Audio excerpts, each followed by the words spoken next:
السلام علیکم ناظرین، یہ کوئی ناول، کہانی یا ڈرامہ نہیں بلکہ اسلامی تاریخ پر مشتمل سچی داستان، خلافت عثمانیہ کی بنیاد رکھنے والے ایک قبائلی ترک غازی عثمان اول کے والد ترکوغوز کے سب سے بہادر قبیلے اور شاہ کائی کے سردار ارطغرل غازی کی داستان ہے۔ انہیں عام طور پر غازی کے لقب سے جانا جاتا ہے۔ ترک بہادر سردار سلیمان شاہ کے ہاں تقریباً 1191 عیسوی میں پیدا ہونے والے ارطغرل غازی، جس کی خلافت کی بنیاد پر تقریباً 600 سالوں تک ترکوں کی تلواروں نے امت مسلمہ کا دفاع کیا۔ اہم اور بنیادی کردار حضرت ابن العربی اور سفید داڑھی والے سلجوقی سلطنت کے بزرگ عالم لوگوں کا تھا، جن کا مقصد پوری دنیا میں صرف اور صرف نظام الہی کا قیام اور نفاذ تھا، عدل و انصاف کا نظام قائم کرنا تھا، جنہوں نے جہاد کے لیے ترکوغوز خان کے خاندان کے 12 قبیلوں سے ایماندارانہ اور بہادر سرداروں پر مشتمل ایک گروپ بنایا تھا۔ ارطغرل غازی جو نوجوانی میں ہی وحشی منگولوں کے خلاف لڑ رہا تھا، جبکہ اصل شروعات سلجوقی سلطان علاء الدین کی بھتیجی المینا سلطان کو صلیبیوں کے چنگل سے آزاد کرا کر باقاعدہ میدان جنگ میں اتر چکے تھے، جس کے بعد ان کے والد سردار سلیمان شاہ نے انہیں حلب کے ایوبی سلطنت کے امیر عبدالعزیز کے پاس الیچی بنا کر بھیجا، جو صلیبیوں کے ہاتھوں یرغمال بن چکا تھا، اور ان سے صلیبیوں کو روکنے کے بدلے قبیلے کو آباد کرنے کے لیے زمین کا مطالبہ کیا۔ ارطغرل غازی زمین لینے اور حلب میں صلیبیوں کا گیم بگاڑنے میں کامیاب ہو چکے تھے۔ اس کے بعد صلیبی قلعے ایمانوس، جو کہ بہت ہی زیادہ اہمیت کا حامل تھا، اپنے والد سردار سلیمان شاہ کی سربراہی میں چڑھائی کر کے فتح کیا اور استاد پیشیسیو کو قتل کیا۔ بھاگنے میں کامیاب ہونے والے صلیبی کمانڈر تیتوشس بھی قتل کیا گیا۔ سلطان علاء الدین کی بھتیجی، جس کو صلیبیوں سے آزاد کرا لیا گیا تھا، شادی ہو گئی اس سے۔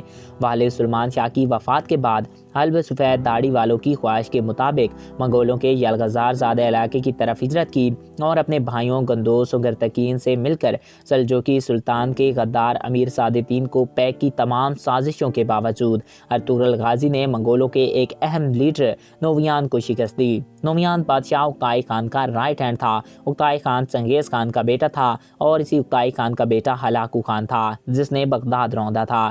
اس کے بعد ارطغرل غازی نے ایک بار پھر سفید داڑھی والوں کی رضا پر مغربی بازلطینی سرحد پر ہجرت کا ارادہ کیا، مگر ان کے بھائیوں نے انکار کر دیا۔ اس صورت میں انتہائی محدود وسائل اور بہت کم مگر بھروسہ مند ساتھیوں اور لوگوں کے ساتھ ہجرت کی، جن میں سب سے اہم ان کے 3 بہترین جنگجو ترگت بامسی اور دومیان شامل تھے، جو 55 میں جنگل سے ارطغرل قبیلہ لے کر آیا تھا، اور ان کی پرورش ان کے والدین نے اپنے بچوں کے ساتھ کی تھی۔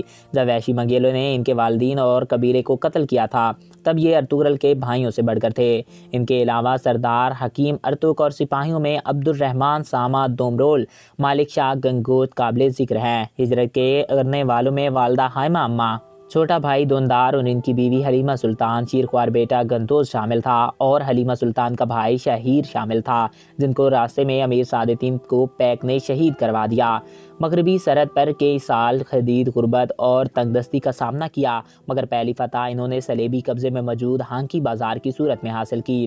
وہاں زبردست اسلامی اور منصفانہ نظام قائم کیا، جس سے مسلم اور غیر مسلم دونوں خوش تھے۔ سلطان علاء الدین نے ارطغرل غازی کو مغربی سرحد پر اپنا سردار اعلیٰ بنایا اور وہاں کی ریاستی امور ان کے سپرد کیے۔ امیر سعدالدین نے ان کے خلاف سازشیں جاری رکھیں اور ان کی فتوحات کو سست ضرور کر دیا، مگر روک نہ سکا۔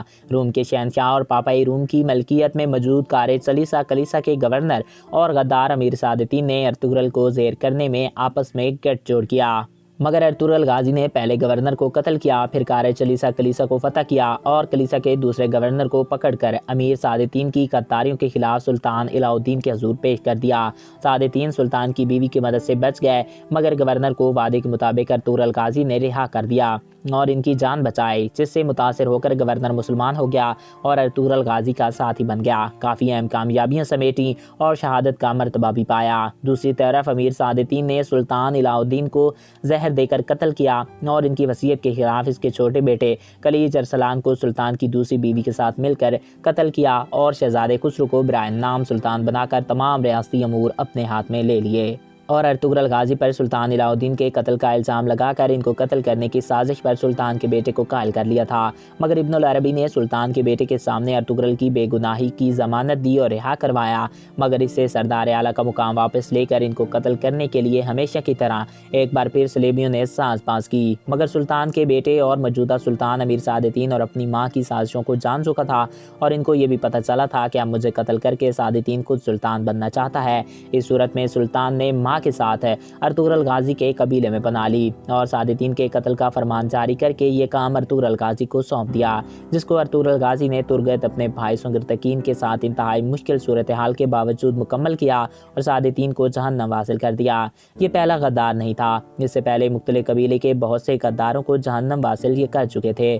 سردار اعلیٰ کا مقام دوبارہ حاصل کیا۔ حلیمہ سلطان سے 3 بیٹے گندوز، سوجا اور عثمان اول پیدا ہوئے۔ سلجوقی سلطنت اور ریاست منگولوں کے نگرے میں تھی اور آخری سانسیں لے رہی تھی۔ اس صورت میں امن معاہدے کے لیے سلطان نے ارطغرل کو لیچی بنا کر چنگیز خان کے بیٹے اور جانشین اکتائی خان کے پاس بھیجا۔ اکتائی خان نے اس کی بہادری سے متاثر ہو کر ان کو پہلے اپنا کمانڈر اور بعد میں سلجوقی سلطان بنانے کی پیشکش کی اور 2 سال امن معاہدہ قائم کیا۔ اس کے بعد مرحوم سلطان علاء الدین کی فرمان کے مطابق انہوں نے بازلطینی سرحد پر موجود خوبصورت علاقے سوغوت جانے کا ارادہ کیا، جو سلطان نے ان کی بہادری کے اعتراف میں بطور ہدیہ ان کو دیا تھا۔ یہاں پر باوجود معاہدے کے ان کو بددستور صلیبی شہنشاہ کی سازشوں کا سامنا کرنا پڑا، اور دوسری طرف وحشی منگولوں نے ایک بار پھر سوت کا رخ کر لیا۔ سوت میں ارطغرل غازی نے صلیبی اور منگولوں دونوں کو شکست دی اور اسلام ایک عادلانہ منصفانہ نظام قائم کیا، اور سلجوقی سلطان کے خاتمے کے بعد اپنی سلطنت کے قیام کا اعلان کیا اور اس کے لیے جدوجہد شروع کی، جو ان کی وفات کے بعد اس کے بیٹے عثمان اول کی لیڈرشپ میں خلافت عثمانیہ یا سلطنت عثمانی کی صورت میں قائم کی گئی۔ ناظرین، جو 600 سالوں تک مسلمانوں کی حفاظت کرتے کرتے رہتی دنیا تک مثال بنی رہی۔ تمام خلافت یا سلطنت عثمانی کے پہلے سلطان ارطغرل غازی کا بیٹا عثمان اول بنے، جن کے نام پر سلطنت عثمانیہ کو یاد کیا جاتا ہے۔ عثمان بھی اپنے والد کی طرح بہادر تھے، جنہوں نے بے شمار فتوحات حاصل کی تھیں۔ یہ خلافت 3 براعظموں پر پھیلی ہوئی تھی اور جنوب مشرقی یورپ، مشرقی وسطیٰ اور دیگر کئی علاقے اس کے زیر نگی تھیں۔ افریقہ کا بیشتر علاقہ اس کے زیر نگی آتا تھا۔ اس عظیم خلافت کی سرحدیں مغرب میں ابنائے جبل طارق، مشرق میں بحیرہ قزوین اور خلیج فارس، اور شمال میں آسٹریلیا کی سرحدوں سلواکیہ، کریمیا موجودہ یوکرائن سے جنوب میں سوڈان، صومالیہ اور یمن تک مالدووا، ٹرانسلوینیا اور ولیجیا کے باج گزدار علاقوں کے علاوہ یوکرائن، آذربائیجان اور اس کے علاوہ اس کے 29 صوبے تھے۔ اس سلطنت کا دارالحکومت ترکی تھا۔ ارطغرل غازی کیا ہے؟ ناظرین، درلز ارطغرل کے نام سے چلنے والا یہ ڈرامہ، اس داستان کو ترک پروڈیوسر محمد بزار نے ایک سیریز میں ایک ڈرامے کی شکل دی ہے، جو سچی داستان پر مشتمل ہے۔ اس میں بہترین اداکاری کی گئی ہے۔ اس میں انجن التائن ترک کو ایک ارطغرل غازی کا مرکزی کردار دیا گیا ہے۔ دیکھتے وقت آپ کو ایسا معلوم ہوگا کہ شاید میں اسی صدی، اسی قبائل، پہاڑوں، جنگلوں، سادہ مگر ایماندار، مخلص، نڈر، بہادر، انصاف پسند اور اللہ پر توکل رکھنے والے لوگوں کے درمیان جی رہا ہوں۔ اللہ اکبر کے نعروں پر بلند ان کی تلواریں اور گھوڑوں کی ہنہناہٹ کی آوازیں، اور سب سے بڑھ کر ان کی قبائلی ترک روایات، جن کی بدولت تمام قبائل جڑ رہے ہیں، یہ سب کچھ آپ کو درلز ارطغرل میں دیکھنے کو ملے گا۔ اس سیریز نے مشہور انگریزی سیریز ناول اور ناول نگاروں کو اور دنیا کو دکھایا ہے کہ ترک قوم کل بھی بہادر اور عظیم تھی، اور آج بھی جھوٹی کہانی، فحاشی و ایرانی کے بغیر بھی ڈرامے اور سیزن بنائے جا سکتے ہیں۔ آپ جھوٹی کہانی، فحاشی و ایرانی پر مبنی فلموں کے ذریعے نوجوان نسل کو گمراہ کر رہے ہیں، تو ہم اپنے ہیرو کی سچی داستانوں کے ذریعے ان کے دلوں میں جہاد اور نظام الہی کے قیام کا جذبہ پیدا کریں گے۔ نیو یارک ٹائم نے درل ارطغرل کو سافٹ بم قرار دیا تھا اور نوجوانوں کو جہاد اور شدت پسندی کی طرف ترغیب کرا دیا تھا۔ 80 سے زائد زبانوں میں ترجمہ کر کے کروڑوں کی تعداد میں لوگ اس کو دیکھ چکے ہیں۔ طیب اردوان کی اسپیشل تاکید پر بننے والی سیریز کو مسلم دنیا کے کئی رہنما قدر کی نگاہ سے دیکھتے ہیں، جن میں چنچینیا کے صدر رمضان کے دھیروں سر فہرست ہیں۔ مجھے اس سیریز میں یہ سبق ملا ہے کہ جب مسلمان صرف اور صرف اللہ پہ بھروسہ کر کے نظام الہی اور انصاف اور عدل کے لیے اخلاص کے ساتھ تلوار بلند کرتا ہے، تو چاہے پوری دنیا اور ان کے وسائل مد مقابل کیوں نہ ہو، پھر بھی فتح و کامرانی مسلمان کی ہوگی، اور باطل کی مقدر میں شکست، ضلالت اور رسوائی کے علاوہ کچھ نہیں آئے گا۔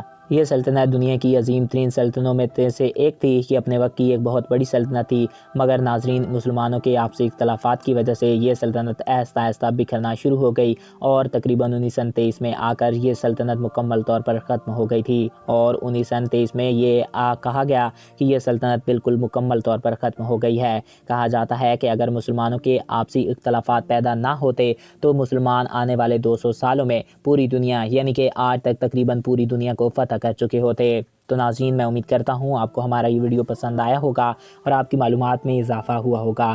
اگر آپ کو ہمارا یہ ویڈیو پسند آیا اور آپ کی معلومات میں اضافہ ہوا ہے تو ہمارے اس یوٹیوب چینل کو سبسکرائب کریں اور ساتھ موجود بیل کے آئیکن کو پریس کریں تاکہ ہمارے ہر نئے آنے والے ایسے ہی معلوماتی، دلچسپ اور انفارمیٹیو ویڈیو آپ کو بر وقت اور بآسانی ملتے رہیں۔ اور اگر آپ کسی بھی ٹاپک پہ ویڈیو دیکھنا چاہتے ہیں تو کمنٹس باکس میں اپنی رائے سے ضرور آگاہ کر سکتے ہیں۔ Thanks for watching.